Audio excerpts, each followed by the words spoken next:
Once again, welcome to the RS Academy AKTU. I am Lokendra Kumar and I will teach you the fundamental of electrical engineering. Last lecture में हम लोगों ने देखा था कि हमने नोडल एनालिसिस को सॉल्व किया था।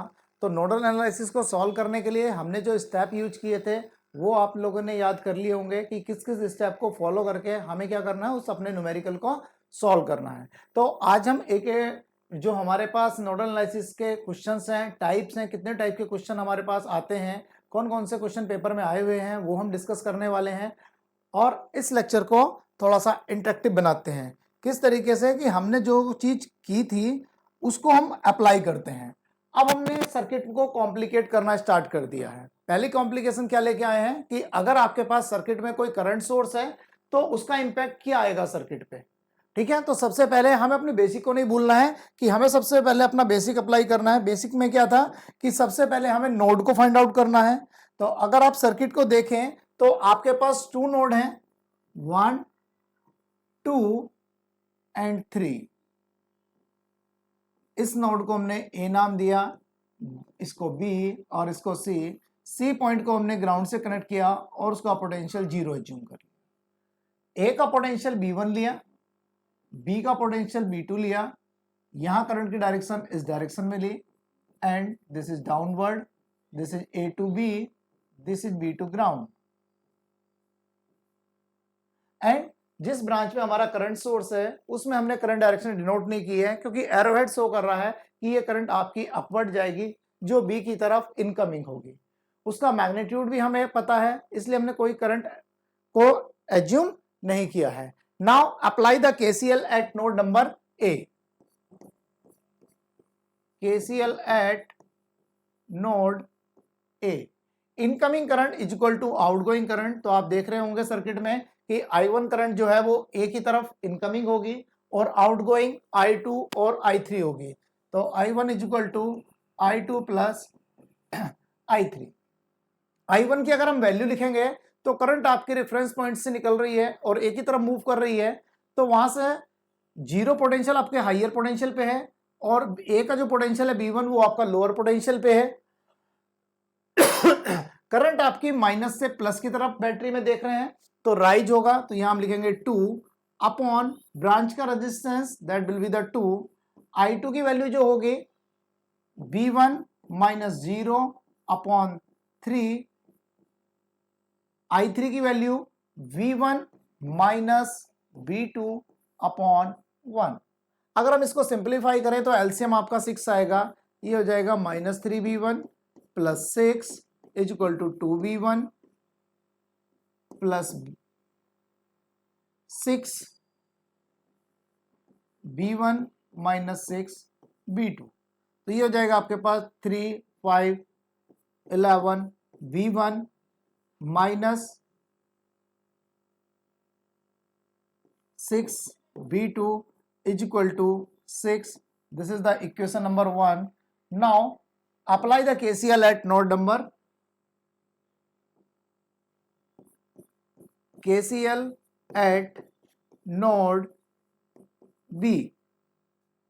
तो B पे अप्लाई करेंगे तो इनकमिंग करंट I3 है and 2 ampere is equal to I4। I2 की वैल्यू हम पहले भी लिख चुके हैं, that is B1 minus B2 upon 1 plus 2 is equal to B2 minus 0 upon 5। Now we take the LCM. अगर हम एलसीएम लें तो हम देखेंगे 5B1 minus 5B2 plus 10 is equal to B2। तो ये हो जाएगा आपके पास 5B1 minus 6B2 is equal to minus 10, equation number 2। On solving equation 1 and 2 we get V1 and B2। when we get the value of V1 and B2, V1 की value आएगी आपके पास 2.67 volt and B2 की value 3.89 volt. now we put the value of V1 and B2 and we get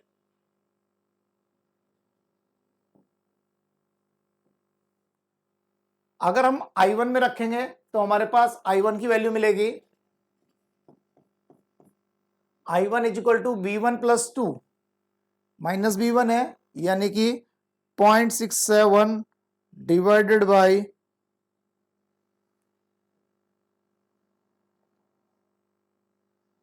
0.67 divided by 2 minus के 0.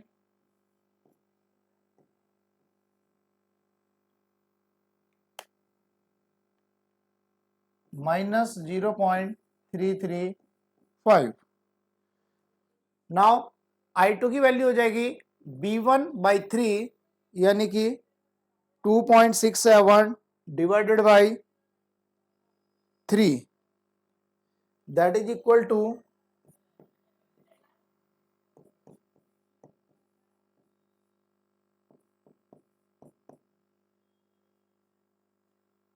B1 minus B2 2.67 minus 3.89 divided by 1 that is equal to minus 1.22 ampere.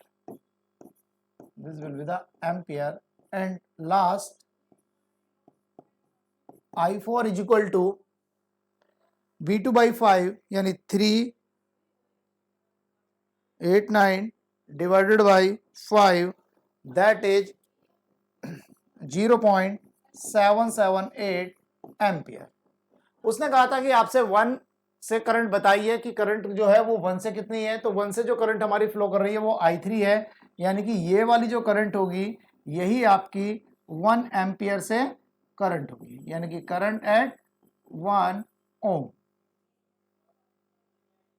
ठीक है ना. तो इस तरीके से आपके क्वेश्चन को हम सॉल्व करते हैं. चलिए सर्किट को थोड़ा सा और कॉम्प्लिकेटेड करते हैं. अब देखते हैं कि क्या आप इसमें नंबर ऑफ नोड्स को बता पाएंगे कि हमारे पास नंबर ऑफ नोड्स कितने हैं.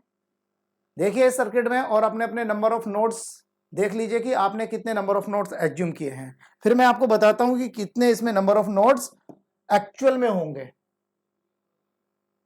इस टाइप का क्वेश्चन भी आपके AKTU के एग्जाम में आपसे पूछा गया है. ठीक है. और यहां भी बच्चे बहुत ज्यादा गलती करते हैं क्योंकि नंबर ऑफ नोड ही आप फाइंड आउट नहीं कर पाएंगे तो आपका क्वेश्चन कहां से सॉल्व होगा. ठीक है. तो चलिए आपके हिसाब से नोड कितने आए होंगे. किसी के 5 आए होंगे, किसी के 6, किसी के 4, किसी के 3, किसी के 2. किसी को पता ही नहीं चल रहा होगा कि नंबर ऑफ नोड्स कितने हैं. ठीक है ना. यही कंफ्यूजन होता है. ठीक है ना. फिर से हम बेसिक देखते हैं कि हमारे पास नंबर ऑफ नोड्स बनाने के लिए बेसिकली क्या चाहिए. 3 ब्रांचें चाहिए. एक नोड आपका ये बना, इसको नाम दिया हमने A. आपने यहां भी नोड बनाया होगा और यहां भी नोड बनाया होगा, लेकिन अगर आप ध्यान से देखें तो इस पॉइंट पे ये जो पॉइंट है आपका, यहां कोई एलिमेंट नहीं है. इसका मतलब यहां कोई नोड नहीं बनेगा. नोड बनेगा कैसे. ये वाली जो ब्रांच हमारी यहां है ये जब यहां कनेक्ट हो जाए और ये वाली ब्रांच यहां कनेक्ट हो जाए, तो अगर आप देखें तो दोनों के बीच में एलिमेंट नहीं है. इसका मतलब जो पोटेंशियल होगा इस पॉइंट का वही सेम होगा, ये वाला इसका. इसका मतलब ये क्या हुआ, एक पैरेलल सर्किट का कंसेप्ट आ गया. मीन अगर कोई एलिमेंट किसी दूसरे एलिमेंट के साथ पैरेलल में कनेक्ट है तो वहां आपके डिफरेंट डिफरेंट अलग अलग नोड नहीं बनेंगे, ये कंबाइन होके आपका एक नोड बनेगा. इसको आपने बी नाम दे दिया. ठीक है. और एक आपका रेफरेंस नोड बनेगा जिसका पोटेंशियल आपने 0 लिया हुआ है. ठीक है जी. यही सर्किट की कॉम्प्लेक्सिटी है. अब हमने क्या किया, I1, I2, I3, I4, इस ब्रांच में I5. तो KCL अप्लाई करते हैं at node number A. KCL at node A. अगर A पे अप्लाई करते हैं तो इनकमिंग करंट हो जाएगी आपके पास I1 is equal to I2 plus I3. अब I1 जो करंट है वो रेफरेंस से आ रही है, A की तरफ चल रही है. A का जो पोटेंशियल है वो मान लेते हैं V1, B का V2 और रेफरेंस का तो 0 हमने एज्यूम किया ही हुआ है. तो ये हो जाएगा आपके पास 0 माइनस B1. अब बैटरी लगी हुई है, this will be minus, this will be plus. तो माइनस से प्लस की तरफ चलेंगे तो फिर से राइज होगा, यानी कि +10 अपॉन 2।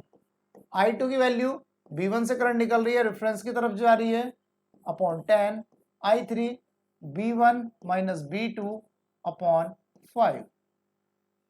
ये आपका इक्वेशन होगी। अब इसको सिंप्लीफाई करते हैं तो यहां आपके पास एलसीएम आ जाएगा 10, तो ये हो जाएगा -5V1 plus 50 is equal to V1 plus 2V1 minus 2V2। तो ये 5 6 2 8V1 minus 2V2 that is equal to 50। This is the equation number 1। Now KCL apply करते हैं हम बी पर।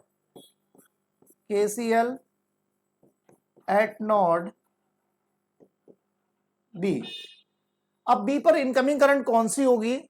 अगर हम देखें तो I3 इनकमिंग है केवल, I3 is equal to I4 I5 plus current source की डायरेक्शन डाउनवर्ड है तो ये भी आउटगोइंग हो गई, तो 1/3 एम्पियर ये। तो ये वाला जो पॉइंट था ये भी यहां कनेक्ट हो गया, इसका मतलब ये वाली ब्रांच भी इसी से कनेक्ट है। तो अब इसको सॉल्व करें तो I3 की वैल्यू हम लिखते हैं V1 minus B2 upon 5 I4 V2 minus 0 upon 15 I5 की वैल्यू V2 माइनस 0। करंट आपकी प्लस से माइनस की तरफ चल रही है, यानी कि ड्रॉप होगा, यानी कि ड्रॉप के लिए हम माइनस साइन यूज करते हैं, तो -18 अपॉन 3 प्लस 1 अपॉन 3।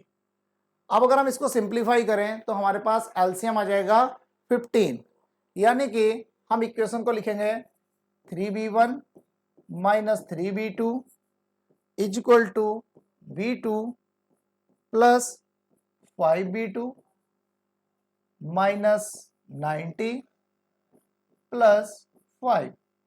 तो ये हमारे पास बन जाएगा 3V1 minus 3 4 and 5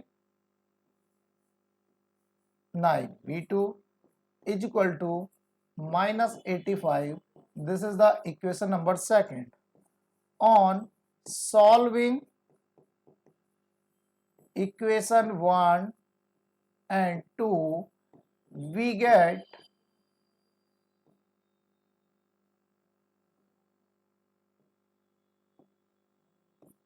V1 is equal to and B2 is equal to। फिर से हम कैलकुलेटर का यूज करते हैं और इक्वेशन को सॉल्व कर लेते हैं। दो अननोन है, A1 की वैल्यू 8, V1 की वैल्यू -2, C1 की वैल्यू 50, A2 की वैल्यू 3, B2 की वैल्यू -9 -85। तो यहां से B1 की वैल्यू आ गई 9.39 वोल्ट, 12.57 वोल्ट। यहां से हम I1 की वैल्यू कैलकुलेट करेंगे, तो I1 की वैल्यू हमें किससे फाइंड आउट करनी है? जिससे हमें कही है हम उसी से फाइंड आउट करेंगे, तो इसका मतलब हमसे कही है 15 ओम से फाइंड आउट करनी है। अगर वो कहे कि आपको सभी ब्रांचों से फाइंड आउट करनी है तब तो आप सारी ब्रांच फाइंड आउट करेंगे, लेकिन अगर उसने कहा है कि केवल 15 से ही फाइंड आउट करनी है तो 15 में हमारी I4 है, तो I4 की जो वैल्यू हो जाएगी that will be I4 this B2 upon 15, B2 upon 15, और B2 की वैल्यू हमारे पास आई है 12.57 डिवाइडेड बाय 15, तो यानी कि 12.57 divided by 15 that is equal to 0.838 ampere. तो इस तरीके से हम क्वेश्चन को सॉल्व करते हैं। तो कभी भी क्वेश्चन में पैरेलल वाला कंसेप्ट आपसे पूछा जाए तो आप इसको मत भूलना कि कोई पैरेलल ब्रांच है या नहीं है, ठीक है। चलिए अब हम आगे की तरफ चलते हैं, देखते हैं कोई क्वेश्चन हमारे पास अलग कैटेगरी का है क्या। यह क्वेश्चन आपके AKTU में पूछा गया था 2022 वाले पेपर में। सिंपल सा क्वेश्चन है जो मैंने आपको पहले लेक्चर में कराया था एक सिंपल नोड के लिए। अब यहाँ क्या है कि आपका एक करंट सोर्स ऐड कर दिया गया, हमने रेजिस्टेंस और बैटरी कनेक्ट की थी, यहाँ केवल क्या है, करंट सोर्स है। तो फिर से यहाँ कितने नोड बनेंगे आपके पास?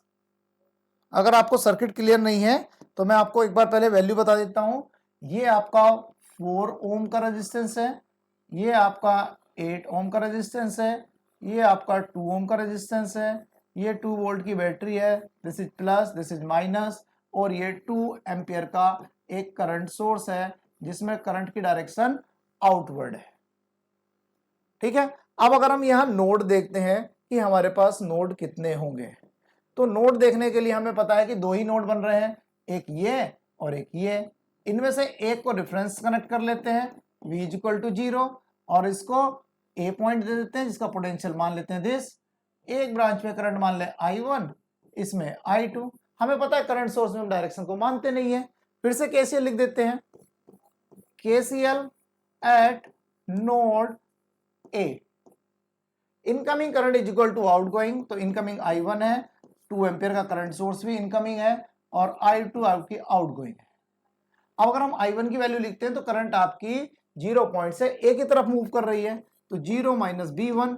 अब ब्रांच का रेजिस्टेंस 2 है, दोनों सीरीज में कनेक्टेड है। अगर दो रेजिस्टेंस आपस में सीरीज में कनेक्ट होते हैं तो आप सीधे उनको ऐड कर देते हैं, ये अपॉन 6 हो जाएगा, +2 I2 की वैल्यू V1 - 0 अपॉन 8।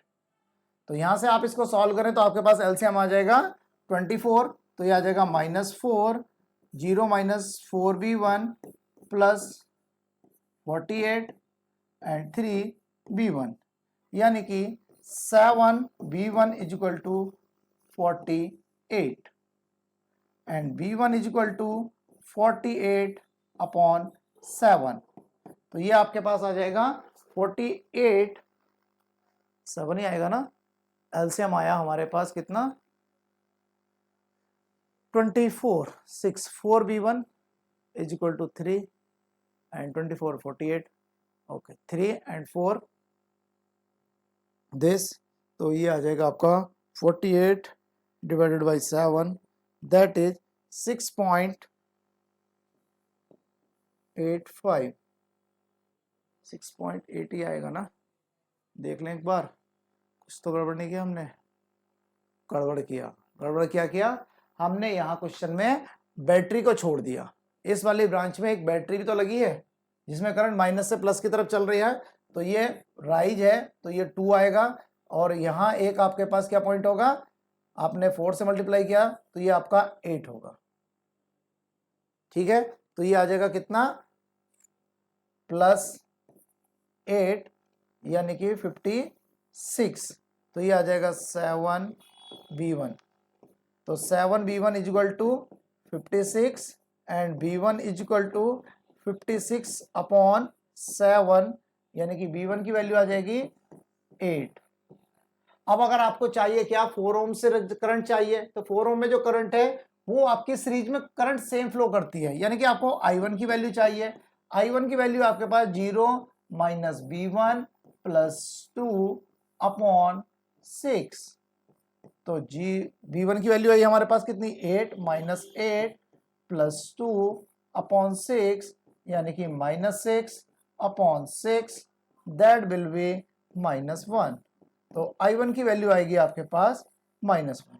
ये क्वेश्चन आपके AKTU में 7 मार्क्स में क्वेश्चन आया था।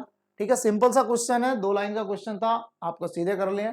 अब आपको लग रहा होगा कि हाँ नोडल एनालिसिस तो सिंपल है और हम धीरे धीरे करते हुए अपने यूनिट 1 की कंप्लीशन की तरफ बढ़ रहे हैं। आपका यूनिट 1 कंप्लीट हो जाएगा और आपको लगेगा भी नहीं कि आपने बहुत ज्यादा दिक्कत महसूस करी। अब देखिए, ये क्वेश्चन आपको मैं करने के लिए दे रहा हूं, इस क्वेश्चन को आप कीजिए। इस टाइप के क्वेश्चन मैं आपको बता चुका हूं, एक क्वेश्चन है, इसकी प्रैक्टिस कीजिए। इसका आंसर जब आप पूछेंगे तब मैं बताऊंगा कि कितना आंसर आया है। ठीक है, तो इस क्वेश्चन को हम आपकी प्रैक्टिस के लिए छोड़ते हैं। अब देखते हैं हमारे पास जो दूसरा क्वेश्चन है वो क्या है। ये क्वेश्चन,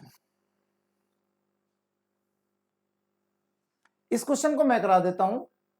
सोच तो मैं रहा था कि आपको प्रैक्टिस के लिए छोड़ दूं, लेकिन नहीं, चलिए। तो यहां भी आपके पास दो ही नोड है, this is 1, this is 2 and this is reference V is equal to 0। इसका पोटेंशियल V1 मान लेते हैं, इसका V2 मान लेते हैं। ये आपकी I1 हो गई, दिस इज I2 हो गई, this is I3, this is I4 and this is I5। ये आपकी I5। ठीक है, हम लोग क्वेश्चनों की प्रैक्टिस ज्यादा करा रहे हैं, लेकिन इसका मतलब ये नहीं है कि आपको अपनी प्रैक्टिस नहीं करनी है। आप अपनी प्रैक्टिस करिए और आप हमसे कनेक्ट होइए। देखिए आपको सब सब्जेक्ट पढ़ने में कितना बढ़िया आनंद आ रहा होगा। फिजिक्स हमारे डॉक्टर पुष्पेंद्र सर पढ़ा रहे हैं, ठीक है। मैथ हमारे अनुज सर लेके आए हैं।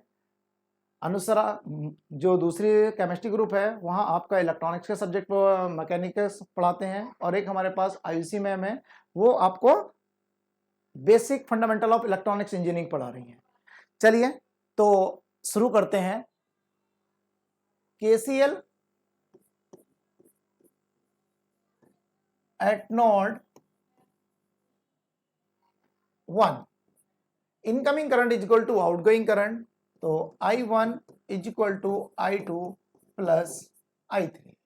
अब I1 जो करंट है वो आपके रेफरेंस से फ्लो कर रही है, तो 0 माइनस V1। हम अपने बेसिक को नहीं भूलने के, बेसिक हमें बिल्कुल नहीं छोड़ना है, जो हमने बताया वो चीज को अप्लाई कर रहे हैं। अब देखिए यहाँ दो बैटरी हो गई।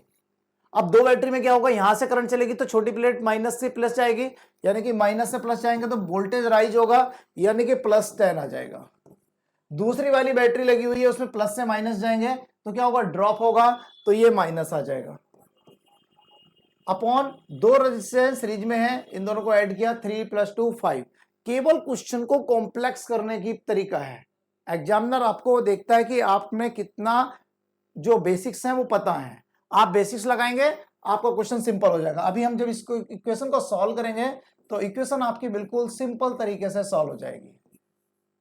I3 B1 minus B2 upon 8, क्योंकि कई बार देखते हैं बच्चे सोचते हैं देखो क्वेश्चन में क्या है, दो दो बैटरी लगी हैं, पता नहीं कैसे होगा। अब देखिए दोनों बैटरी का मैग्नीट्यूड अपोजिट था, वो कैंसिल आउट हो गया, तो आपके पास इक्वेशन बच गई सिंपल सी, B1 upon 5 is equal to V1 upon 0 upon 2 plus B1 minus B2 upon 8।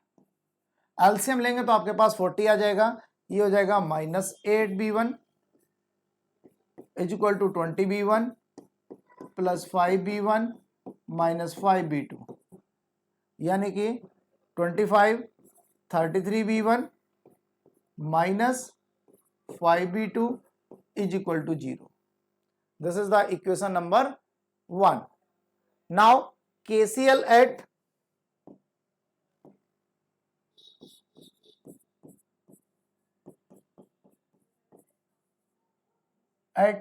node 2, तो I3 is equal to I4 plus 5।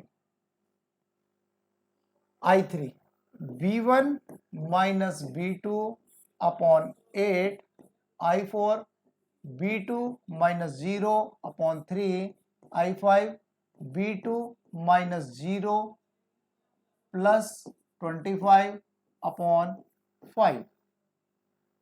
अगर आप यहां से देखें तो फिर से एलसीएम कितना आ जाएगा, दोनों का अगर हम कॉमन ले तो 3 पंजे 15, 3 24, 15 120, 90 नहीं 120 आएगा, तो ये इसका मतलब आ जाएगा 15B1 माइनस 15B2, यानी कि 40B2 plus 24B2 plus 24 into 56 करें तो 25, 24 multiply by 25 that is 600, that is equal to आ जाएगा आपके पास 15B1 minus 40 45 and 47 B2 is equal to 600. On solving equation 1 and 2, on solving equation 1 and 2, we get V1 is equal to and V2 is equal to, तो now फिर से calculator का use करते हैं। V1 की वैल्यू है 33, V2 की value है -5 एंड C1 की वैल्यू है 0, A2 की वैल्यू है 15 -47 600। तो यहां से हमारे पास वैल्यू आ जाती है V1 इज इक्वल टू आ जाता है माइनस के 2.03 volt and V2 is equal to आ जाता है माइनस के 13.41 वोल्ट। तो इसने कहा था आपसे 8 ओम से करंट बतानी है, तो 8 ओम में जो करंट है हमारे पास वो कितनी है, I3 है। तो I3 की अगर हम वैल्यू कैलकुलेट करते हैं तो I3 की वैल्यू है V1 माइनस V2 अपॉन 8, तो ये आ जाएगा आपके पास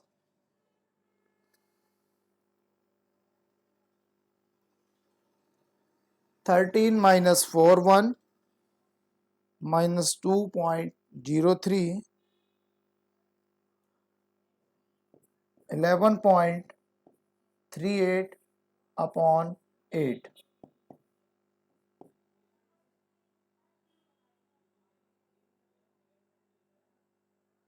ये आ जाएगा 1.4225 एम्पियर। ये इसका सॉल्यूशन होगा। तो इस तरीके से कितना भी कॉम्प्लिकेटेड सर्किट हो तो हम उसको नहीं छोड़ते हैं, ठीक है। आपसे अब हम ये हमने एक टाइप का क्वेश्चन देखा, अब हमारे पास एक टाइप के क्वेश्चन और बचे हैं इसमें, उसको लेके हम आएंगे नेक्स्ट लेक्चर में।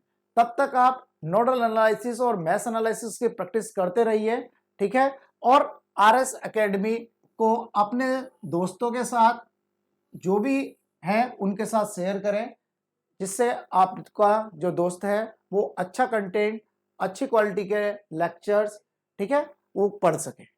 Okay, thank you.